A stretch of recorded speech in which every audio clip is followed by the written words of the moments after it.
story of how I met an actual sassing, aka a stalker of celebrities. That was something else. We've met randomly and we started talking, and then she said some weird things, and then but that's for Patreon. Here on YouTube there are going to be some good stories too, don't worry. So let's start with a good old cult story. Now, there are a lot of cults operating in Korea, and they have been targeting a lot of tourists mainly and foreigners because Korean people are just sick of them. So back then, I remember when I first came here, in my first week I was approached by a cult, and my first experience was also the worst. I'll tell you about it because then I was approached in my first month a lot by a lot of different cults, and after the first month it kind of stopped, but I know that they're still operating because I've heard about them from direct sources, and usually it's like they smell the fresh blood because it's a universal experience. You're going to be approached by a cult when you first come to Korea. Okay. By the way, this was 5 years ago. Okay, so I was walking in one of the most popular areas for young people. It was in Hongdae, which is in Seoul. And I don't remember where I was headed to, but I was approached by two girls, and most of the time the girls or the boys are university students, Korean university students.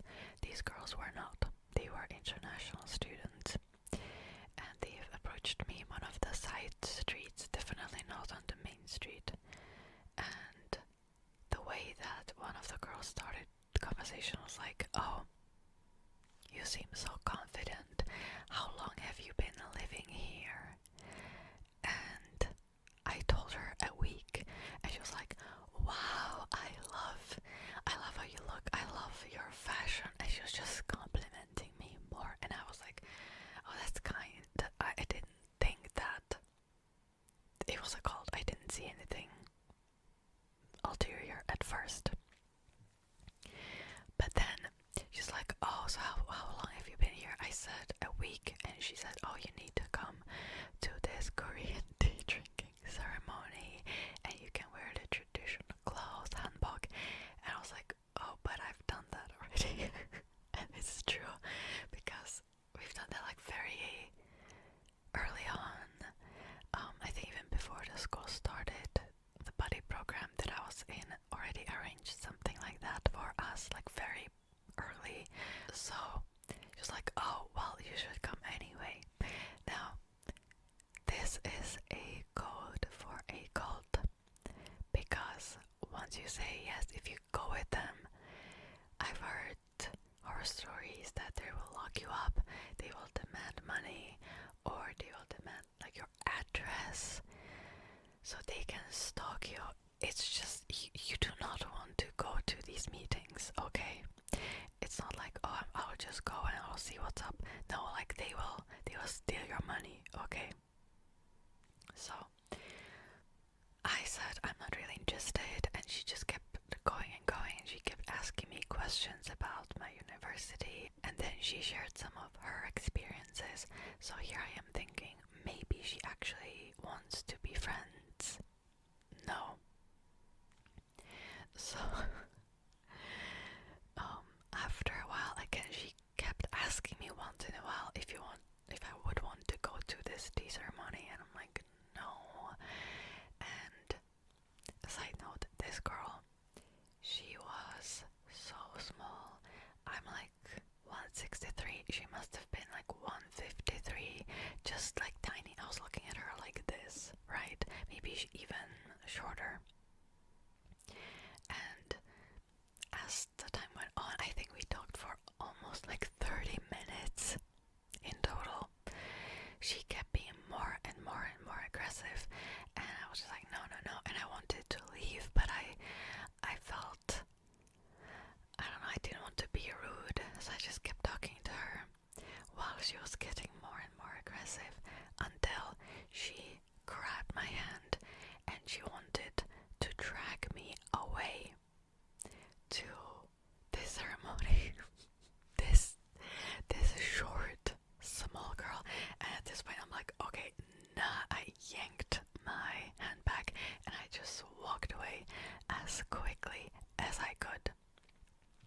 was one other girl with her. I remember she did not engage in the conversation at all. Maybe she was nodding, but that was it. And after this experience, I was like, I'm never stopping on the street for anyone ever again. Especially because most of the times, if somebody stops you on the street, it's something sketchy. It's going to be a cult, unless they're handing out flyers. But yeah, so I was approached by more cults later, but nothing ever came to this experience. 30 minutes talking to this girl. I don't even know where I was headed, but I was late. And then she got so aggressive, this tiny girl. Okay, so then I was also stopped on the street by people that wanted to take pictures with me. And one of these experiences happened quite recently. And most of the time it's pretty harmless. You can sometimes tell that the people that are doing this, they're taking photos with random people on the street, are maybe little different. For example, once I was stopped by this older man and I was with a friend, and he asked us if he can take a picture with us, and we said yes, why not? But after we took a picture, he pulled out this whole entire album where he printed out all of the photos he took previously, and there was like just maybe 50 photos of him and other foreigners. And he even remembered where he met these people, and he would tell little stories.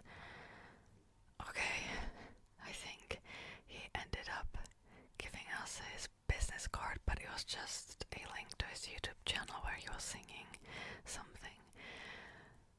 But recently I have met someone, and again they asked for a picture, and I said yes, because I usually, I don't know, it feels weird to say no if it's harmless.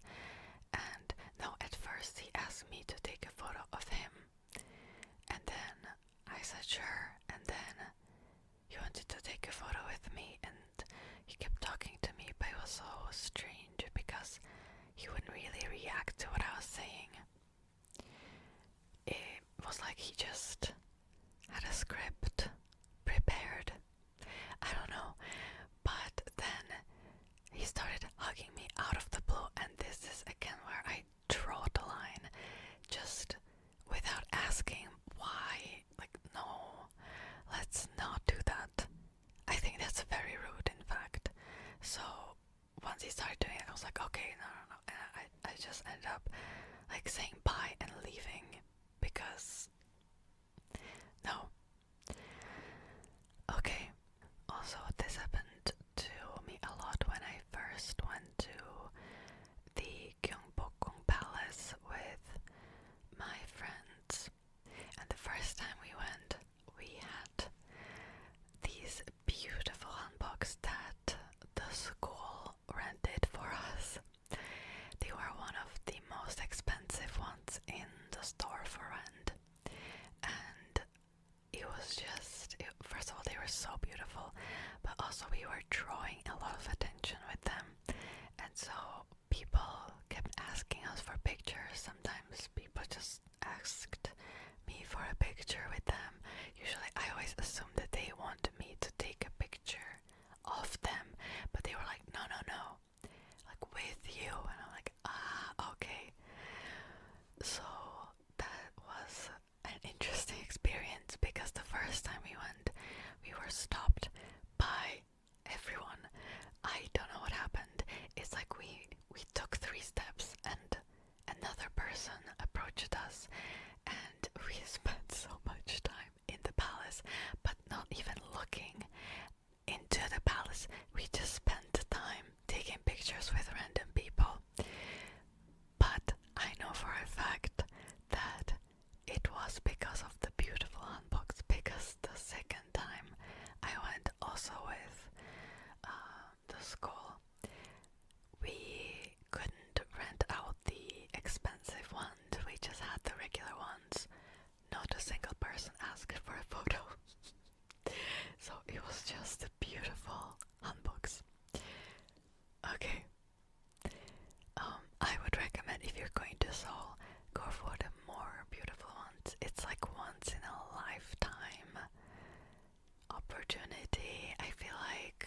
maybe, I don't know, unless you live in Korea full time and you want to be doing this every other weekend, which most people don't. Just if you can, if you want, go for the more beautiful ones, because it's really worth it. The ones that were less expensive, they were also torn apart a little bit. Yeah, I don't even have a lot of pictures in the less expensive ones. Okay, now here comes the story that I will remember forever, probably. That happened with my friend. So one night we were looking for a karaoke. It's quite popular in Korea to go to karaoke, aka noraebang. And we were just looking around the area that we were staying at, which was near the university. Now, okay, there are different types of noraebangs, I should say. And sometimes we saw the sign and we would just walk in. And I remember, because we had no strategy, so we just kept walking into random places without looking at reviews, without looking at photos, anything. Maybe don't do that. Always look on a neighbor map, or neighbor maps, to see the reviews and how it looks like. We didn't do that. So I remember once we walked into one and we went downstairs into this building, and then it just looked like an office building. No sign, noraebang, even though on the outside it said noraebang, but on the inside it didn't say anything, and all doors were closed. Everything seemed so grey, and just it didn't seem like there would be noraebang, so we just left confused. Do you think that it kind of tipped me off that maybe something is odd about these places? No. Also, we walked into some and we saw on the wall what songs they had, and we were thinking, how is it possible that each of these karaokes have the same exact list of all the Korean songs? When it's such a popular activity, what is going on? We couldn't figure it out yet. Because we went into one karaoke also right after this first experience, and we just saw the list, and the lady just was looking weirdly at us, so we just left. And then came the third karaoke. You see where I'm headed with this? Well, this was on the very main street at Shincheon. This is such a popular area for students, for shopping, for tourists. This was on the main street, okay? We were not in some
each other like in a hotel, and right at the end of the corridor was a neon heart-shaped sign. That's right, my friends, we just walked into a brothel. I don't want to curse. A brothel right from the main street. As soon as we saw this, we're like, let's get out of here. Meanwhile, from the end of the corridor, and this was actually really small. There were maybe 5 doors right next to each other in the corridor, and then there was the end. Right from around the corner, like at the end of the corridor, the pimp comes out and starts asking us questions. We bolted, we ran out of there as fast as we could. Please, if you are in a foreign country, first of all, listen to your gut. But also, sometimes, just be extra careful, because you might not see the red flags that we might have seen in the previous karaokes, because that's right, my friends, the previous karaokes we went to were also secretly brothels. That's what I've learned like a few weeks later when I asked somebody about it. How many have we been in? 3, 4, 5? I don't even remember.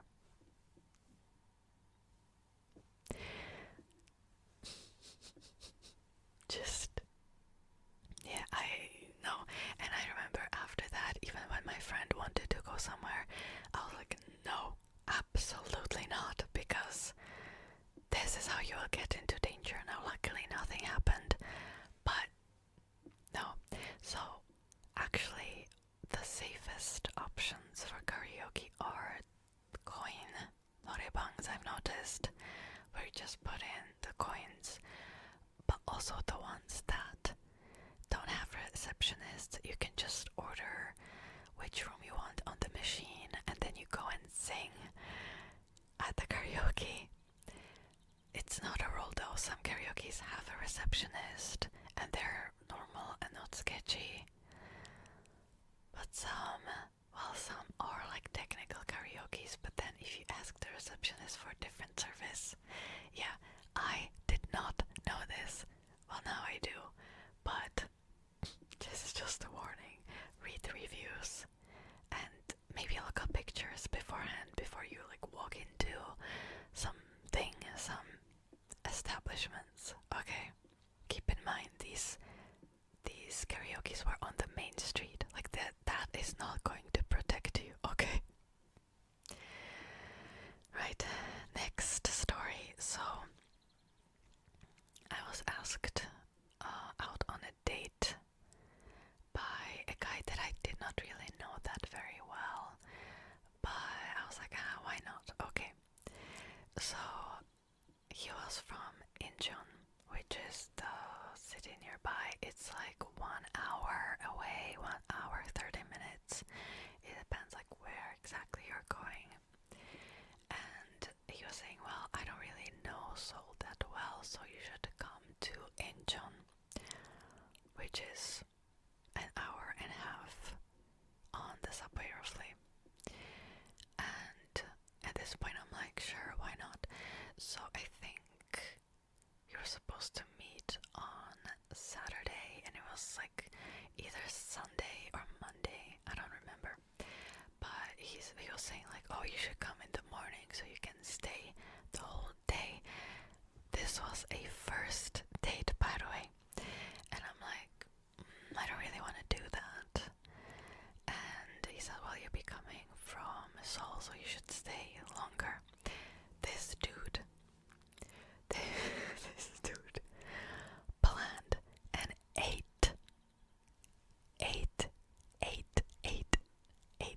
hour long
my parents not doing anything. I was like, okay, interesting. That was it. Now, while we're on this topic, I know that I was asked questions like, how is the dating life, right? Because you hear a lot of horrible experiences on social media. And I would say this: when you're a foreigner, when you're a student, there's only a certain type of guys that you're going to meet if you don't speak Korean, if you just speak English. Which is why the stories you hear on social media are always exactly the same, because these girls or men, they're just running into the same exact like type of people, also known as the Hongdae F boy, right? So Hongdae again is the district in Seoul not for students, for clubbing. Now I wasn't really going clubbing, so I wasn't really dealing with this type at all. I haven't explained the term properly, but along the F-boy is somebody that's only looking for casual hookups, but will lie to you that they're not. Also isn't afraid to lie about their age, their job, the school that they're studying at, their relationship status, anything. And it's just, yeah, me personally, I was not approached by this type a lot, but my friends were. However, I was dealing with something much, much worse, I feel like. Because you see, the stories you hear on social media about the Hongdae F-boy, that's great, but there's also an evolution to this that not a lot of people talk about. It's like you have Pikachu and then it evolves to Raichu, right? It's just now, it's much worse. So, some of the Hongdae F-boys, they evolve to a term, or this is how I saw them referred to on Instagram. It's the apgujeong ajusis. Okay, now let me explain. Apgujeong is a very rich area in Seoul. I think the richest, the most expensive area. It's also where a lot of luxury brands have their main stores. And ajusi is just a word play on ajoshi, which is somebody that is older, usually by 20 years. But specifically this term is referred to dudes, men that are in their 30s, usually have a lot of money, drive a nice car, are working out a lot, look quite handsome, and some of them can be quite arrogant and entitled. This was for some reason the type that approached me the most. And this was, okay, this was such a culture shock. I don't know if this was honest or not, but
just sort of